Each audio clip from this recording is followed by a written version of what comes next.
Ambulan ya Allah, ya Rabbi.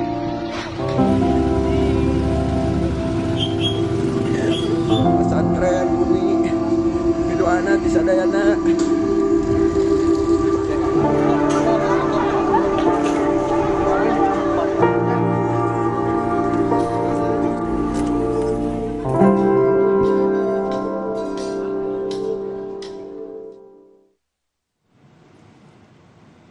Saudara, kami setelah acara yang sedang Anda ikuti dengan breaking news Kompas TV berkaitan dengan gempa bumi 5,6 magnitudo yang terjadi kemarin di Cianjur dan ada 162 warga di sana, saudara kita yang dilaporkan meninggal dunia akibat gempa ini.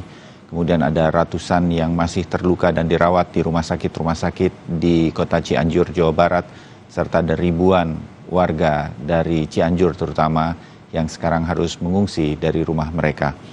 Pagi ini kami langsung terhubung dengan Kepala Bidang Mitigasi Gempa Bumi dan Tsunami dari BMKG, Pak Daryono. Selamat pagi, Pak Daryono. Selamat pagi, Mas. Ya, dengan Bayu dari Kompas TV. Pak Daryono, terima kasih waktunya. Pak, langsung saja saya ingin mengetahui dari gempa yang terjadi kemarin sebagai puncaknya atau episentrumnya, masih terjadi gempa susulan sejak kemarin sampai tadi malam. Ini masih akan banyak terjadi gempa susulan, Pak Daryono, dari pantauan BMKG untuk epicentrum gempa di Cianjur kemarin ini, Pak Daryono? Iya, baik. Kalau begitu kita update dulu. Hasil BMKG menunjukkan bahwa hingga hari Selasa pagi ini, 22 November, pukul 7.30 ya, WIB ini, kita sudah mencatat 122 kali gempa susulan dengan magnitudo terbesar itu 4,2 dan magnitudo terkecil itu 1,5. Jadi kita mampu mendeteksi gempa-gempa yang mikro dari susulan itu. Nah, menariknya, Mas, ini hasil monitoring gempa hingga terkini ini menunjukkan tren magnitudo gempa susulan yang cenderung melemah ya, magnitudonya semakin mengecil ya. Kemudian juga ada fenomena menunjukkan tren di mana frekuensi aktivitas gempa susulan juga semakin jarang. Ini pertanda baik bagi kita semua bahwa tidak lama lagi kondisi akan stabil kembali dan insya Allah akan aman kembali, Mas Bayu.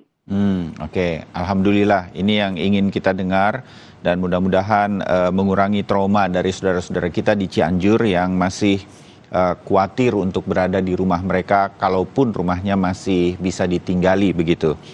Pak Daryono, BMKG pasti juga memantau begitu. Mengapa gempa kemarin ini terjadi bagi kawasan Cianjur dan sekitarnya yang dekat dengan epicentrum dari gempa ini? Dampaknya sedemikian besar ya Pak ternyata. Dari beberapa jam setelah kejadian begitu kita terus memantau Cianjur. Jujur saya secara pribadi kaget juga ketika Gubernur Jawa Barat menyampaikan bahwa ada 100 lebih korban yang meninggal dunia. Apa yang menyebabkan ini terjadi, Pak Daryono? Paling tidak analisa dari BMKG. Iya Mas Bayu. Jadi gempa Cianjur Sukabumi ini memang berkekuatan 5,6 ini sebenarnya tidak terlalu besar ya. Iya. Ini jenisnya itu gempa tektonik gerak dangkal atau kita biasa menyebutnya sebagai shallow crustal earthquake ini. Ini benar-benar dipicu oleh secara aktif pada zona subsistem sesar Cimandiri. Jadi sebelah baratnya, tidak di titik main faultnya, tidak di sesar utamanya, tapi memang di sebelah baratnya. Nah, ada beberapa faktor mengapa kerusakan itu begitu signifikan ya. Itu karena yang pertama itu memang karakteristik shallow crustal earthquake itu kedalamannya sangat dangkal ya. Jadi memang energinya itu dari pusat yang dipancarkan, diradiasikan dari pusat gempa ke permukaan tanah itu masih kuat ya. Jadi, nah di atasnya itu kita memiliki struktur bangunan yang banyak itu tidak memenuhi standar aman gempa. Juga tidak tahan gempa dan tidak aman gempa. Karena memang banyak sekali rumah-rumah tembok yang asal bangun ya tanpa mengindahkan struktur aman gempa ya, seperti besi tulangan yang standar, kemudian semennya juga standar. Jadi ini menjadi catatan kita bersama ya Pak Daryono. Iya. Jadi itu bangunan yang di bawah standar. Kemudian lokasi permukiman banyak yang terdapat di daerah tanah lunak ya. Oh. Ini menyebabkan terjadi resonansi gelombang gempa yang akhirnya akan mengalami amplifikasi ya. Belum lagi di beberapa tempat juga terjadi efek topografi ya, di mana gempa itu kalau di perbukitan di lereng-lereng itu memiliki percepatan getaran yang makin menguat ya, sehingga di sana juga labil, ada ketidakstabilan lereng, sehingga itu menyebabkan terjadinya kerusakan bangunan rumah. Belum lagi ditunjang dengan kondisi bangunan rumah yang tidak standar, maka kerusakan ini cukup banyak. Dan gempa itu sebenarnya tidak membunuh dan melukai, Mas. Tapi bangunan yang tidak standar aman gempa yang kemudian roboh yang menimpa penghuninya itu menjadi penyebab jatuhnya korban jiwa dan luka itu, Mas. Ya, oke. Pak Daryono, dengan kontur Jawa Barat yang lembah sedemikian rupa banyak, ya, Cianjur dan sekitarnya terus sampai ke Sukabumi, kalau kita melihat peta yang terus disebarkan oleh BMKG kemarin, kontur ini berarti harus menjadi perhatian bagi daerah Jawa Barat karena ada zona sistem Cimandiri ini sedemikian rupa, juga daerah-daerah lain yang konturnya lembah, karena ini mengamplifikasi, memperbesar dampak getaran sebuah gempa. Begitu ya Pak Daryono? Oh, oke. Pak, Bapak tadi katakan bahwa ini bukan pusat dari sesar Cimandiri begitu. Ini masih sekian dari sebelah baratnya. Kalau pusatnya itu di mana Pak Daryono? Ya, jadi di luar dari jalur sesar utama, di luar dari main fault-nya, di sebelah baratnya itu di pertemuan antara segmen Raja Mandala dan segmen Nyalindung Cibubur. Jadi di sebelah baratnya sekitar 11 km itu memang di situ dalam catatan sejarah kami itu banyak sekali aktivitas gempa kecil pada masa lalu, dan kita tidak pernah menduga ya bahwa sebaran gempa yang ada di beberapa kawasan ini ternyata memang terdapat secara aktif yang cukup potensial, dan itu bisa memicu terjadinya gempa signifikan seperti yang terjadi kemarin, Mas. Oh, oke, ya. Nah, ada catatan dari BMKG Pak Daryono yang bisa kita sampaikan bahwa sebenarnya kalau Pak Daryono mengatakan ini zona sistem Cimandiri ini atau sesar Cimandiri ini memang salah satu sesar yang punya sejarah gempa dari dulu mungkin. Bisa disampaikan Pak historinya? Ya. Jadi kawasan yang saat ini sedang terjadi gempa itu dalam catatan kami di dekatnya itu pernah terjadi beberapa kali gempa merusak ya. Ada sekitar 7 gempa ya. Gempa yang telah terjadi pada tahun 1844 itu sangat merusak juga, tapi ini dalam catatan Belanda ya. Kemudian termasuk yang 19.910 ini juga merusak. Kemudian 1879 itu juga spektrum luas terjadi kerusakan saat itu. Kemudian pada tahun 1912 itu juga kerusakan cukup merata, Mas. Kemudian era instrumen sejak dipasangnya seismograf itu kita mencatat tahun 1969 itu berkekuatan 5,4. Itu juga banyak sekali kerusakan dan korban. Kemudian 1982 5,5. Ini banyak sekali yang mengalami luka-luka, rumahnya juga banyak yang rusak. Kemudian tahun 2000 ini berkekuatan 5,4 dan 5,1. Itu lebih dari 1.900 rumah rusak. Dan kemarin tanggal 21 November 2002 ini juga merusak. Rata-rata gempa yang terjadi di zona ini tidak ada yang melebihi 6,0.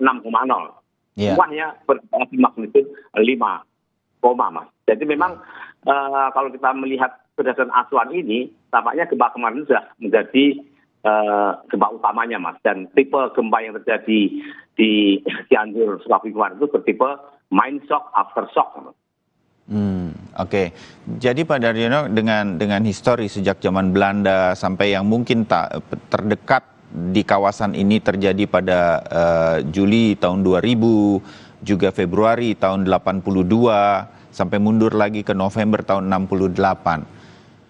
Itu nggak bisa diperkirakan ya Pak Daryono, berapa tahun sekali atau apa begitu, tidak bisa diperkirakan. Tetapi di daerah ini memang ke depan di masa depan itu bisa saja akan terjadi lagi gempa seperti ini.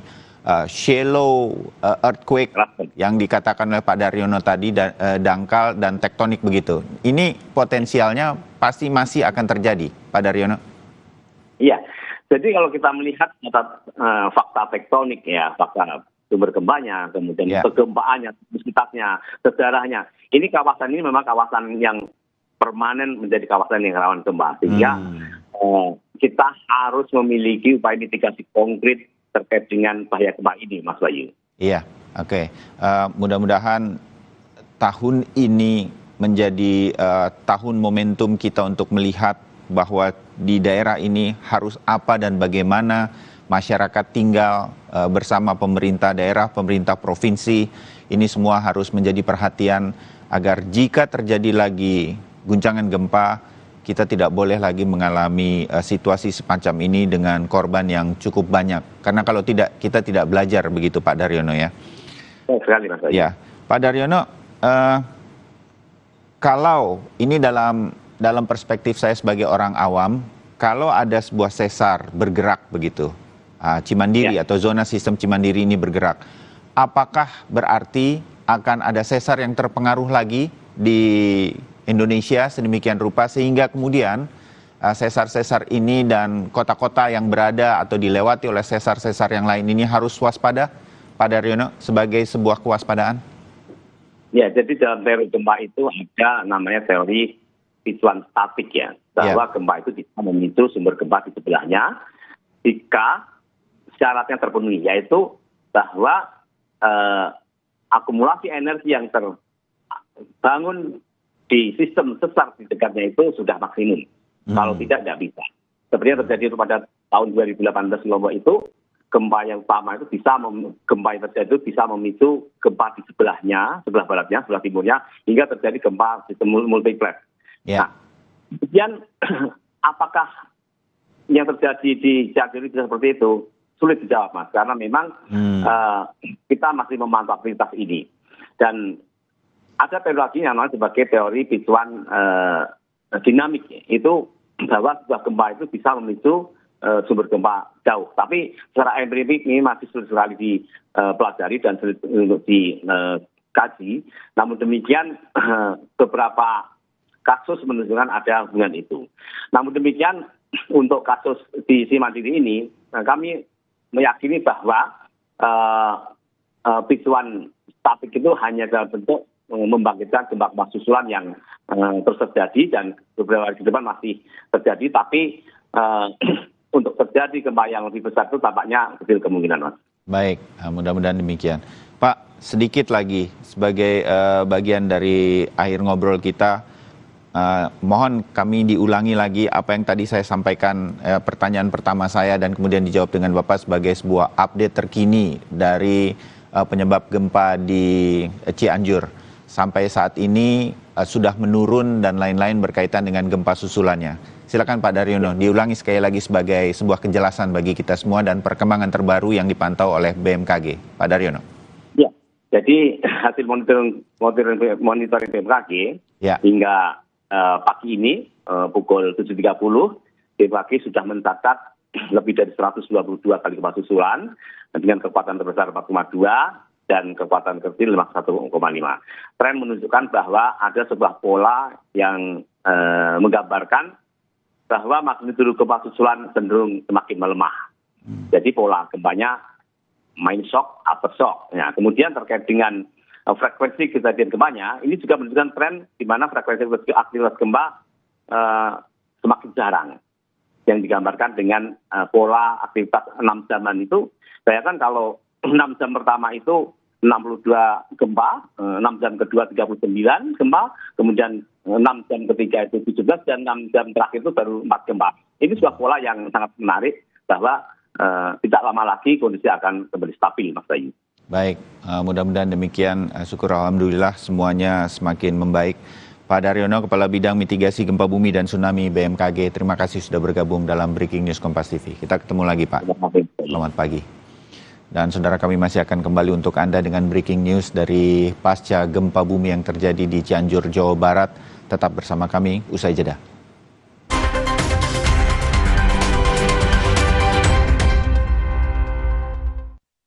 Ingin tahu apa gigi palsunya bisa ngunyah ayam goreng yang renyah? Untung kakek pakai Poliden yang dengan kuat melekatkan gigi palsunya hingga 12 jam. Kakek pun bebas makan apa saja. Tersedia di apotek terdekat. Neoremasil. Neoremasil. Formula efektifnya redakan nyeri otot, nyeri sendi, dan pegal linu. Neoremasil. Nyeri otot dan pegal linu reda, rezeki datang. Neoremasil. Sudah siap untuk ikut pesta bola Qatar? Ajang sepak bola paling bergengsi di dunia kembali hadir. Kompas mengirimkan wartawan dan fotografer. Adakan liputan langsung.